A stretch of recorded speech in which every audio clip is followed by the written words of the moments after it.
Subscribe to my channel Parenting Teens in Modern Era and don't forget to press the bell icon so that you don't miss any updates from our side. Hello everyone. Welcome to my channel Parenting Teens in Modern Era. मैं doctor Shilpa Toshniwal एक paediatrician और adolescent specialist हूँ। आजकल corona के cases बहुत ज्यादा बढ़ रहे हैं। इवन बच्चों में भी हम कोरोना के केस देख रहे हैं। तो आज का मेरा वीडियो आप सबको यही जानकारी देने के लिए है कि बच्चों में कोरोना के क्या क्या लक्षण हैं, बच्चों में क्या क्या ट्रीटमेंट है और हमें किन बातों का ध्यान रखना है।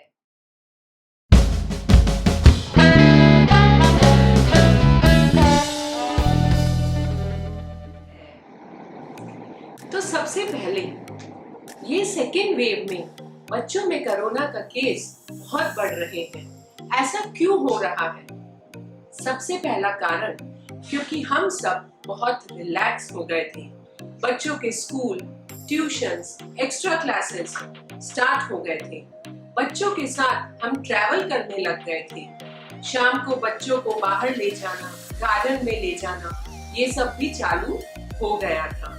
एंड दूसरा कारण है mutation in the virus.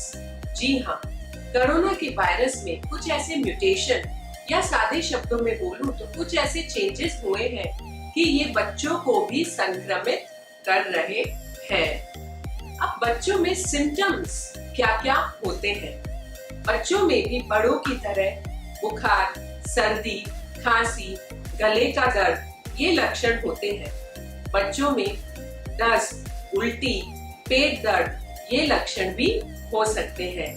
And बुखार के साथ साथ बॉडी पे रैशेस होना, फेस पे रैशेस होना, आंखों का लाल होना, ये भी बच्चों में एक लक्षण देखा गया है। बच्चों को हेडेक होता है, बॉडी पेन होता है।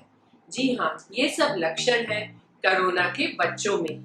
अब टेस्ट जैसे बड़ों में है, बच्चों में भी वही टेस्ट है कोरोना को डिटेक्ट करने के लिए, rapid antigen test and RT-PCR test. बच्चों में ट्रीटमेंट बड़ों की तरह नहीं होता है। बच्चों में सिर्फ सिम्प्टोमेटिक ट्रीटमेंट यानी जो जो लक्षण है उनको ट्रीट किया जाता है। बुखार की दवा, सर्दी खांसी की दवा, दस्त उल्टी की दवा, यही दवाएं बच्चों में दी जाती है। साथ ही साथ विटामिन C, जिंक और विटामिन D ये तीनों विटामिन और मिनरल बच्चों को दिए जाते हैं। इससे जो कॉम्प्लिकेशंस होते हैं वो बहुत ही कम हो जाते हैं। तो ये हुई बच्चों में सिम्टम्स, बच्चों में जांच और ट्रीटमेंट की बात। अब सबसे इम्पोर्टेंट जो बात है, बड़ों को अगर कोरोना होता है तो हम बड़ों को आइसोलेट कर देते हैं, एक रूम में क्वारंटीन कर देते हैं। बच्चों के साथ ये चीज करना मुश्किल है। बच्चे अगर बड़े हैं, 12-13 साल के ऊपर है, तो वो चीज हम कर सकते हैं। पर अगर बच्चे छोटे हैं तो हम बच्चों को आइसोलेट नहीं कर सकते। तो हमें क्या करना होगा? हमें घर के जो भी बड़े बुजुर्ग हैं उनको आइसोलेट कर देना होगा ताकि वो बच्चों के कांटेक्ट में नहीं आए।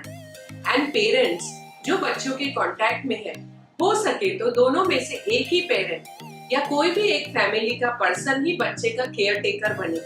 वो बच्चे के पास जाए तो मास्क पहनकर जाए और अपने हाथों को वॉश करना और हाथों की हाइजीन रखने का बिल्कुल ध्यान रखे। अगर ऐसा हुआ सिचुएशन घर में कि पेरेंट्स को कोरोना हो गया है, बच्चों को नहीं, तो आप क्या करेंगे? जो गलती पेरेंट्स करते हैं, जैसे ही पेरेंट्स की रिपोर्ट पॉजिटिव आती है वो बच्चों को किसी और रिलेटिव के घर भेज देते हैं। Please, it's my strong appeal, ऐसा मत कीजिए।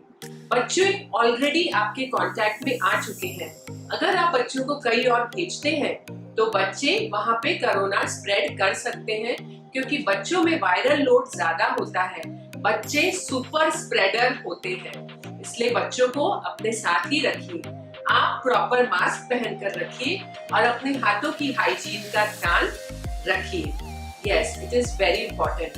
एंड सपोज कंडीशन ऐसी है कि पेरेंट्स को दाखिल करना पड़ रहा है या पेरेंट्स की तबीयत इतनी अच्छी नहीं है कि वो बच्चे की देखभाल कर सके, तो दादा दादी, नाना नानी जिनके भी पास बच्चे जा रहे हैं, जो भी बच्चों को संभाल रहे हैं, वो इन बातों का ध्यान रखें। कम से कम 4 से 5 दिन तक एटलीस्ट वो मास्क पहने और हैंड हाइजीन फॉलो करें। जी हाँ, बच्चों को जब भी कोरोना होता है तो ट्रीटमेंट के साथ साथ हमें इन बातों को भी ध्यान में रखना बहुत जरूरी है। बाकी इन जनरल बच्चों, आप जो भी बच्चे ये वीडियो देख रहे हैं, please take care, follow SMS। Yes, S is for social distancing. कम से कम 2 मीटर का डिस्टेंस रखिए। Wear a mask. यस, बच्चों मास्क बिल्कुल पहन के रखो। घर के बाहर जब भी आप जाते हो प्रॉपरली मास्क पहनो, आपका नाक और मुंह कवर होना चाहिए। और थर्ड है सैनिटाइजेशन। यस, अपने हैंड्स को अच्छे से वॉश करो साबुन से, या कहीं भी बाहर जाते हो तो सैनिटाइजर से अच्छे से क्लीन करो। Repeated sanitisation is very very important. इन बातों का ध्यान आप रखेंगे तो हम सब मिलकर कोरोना से अपनी जंग जीत सकते हैं। यस, हम सबको मिलकर कोरोना को भगाना है। और भी कोई जानकारी अगर आपको चाहिए या आप मुझे पर्सनली कांटेक्ट करना चाहते हैं तो नीचे डिस्क्रिप्शन बॉक्स और कमेंट बॉक्स में मेरा व्हाट्सएप नंबर है, आप मुझे व्हाट्सएप करके कांटेक्ट कर सकते हैं। एंड ऑल्सो मैं बच्चों में इम्यूनिटी कैसे बढ़ाएं, बच्चों की रोग प्रतिकारक शक्ति को कैसे बढ़ाएं, वो वीडियो का लिंक भी नीचे डिस्क्रिप्शन में दे रही हूँ, आप वो वीडियो भी देख सकते हैं। तो इन बातों का ध्यान रखिए and follow SMS। I hope you all liked this video. So please share it with your friends and do like. Thank you and have a very good day ahead.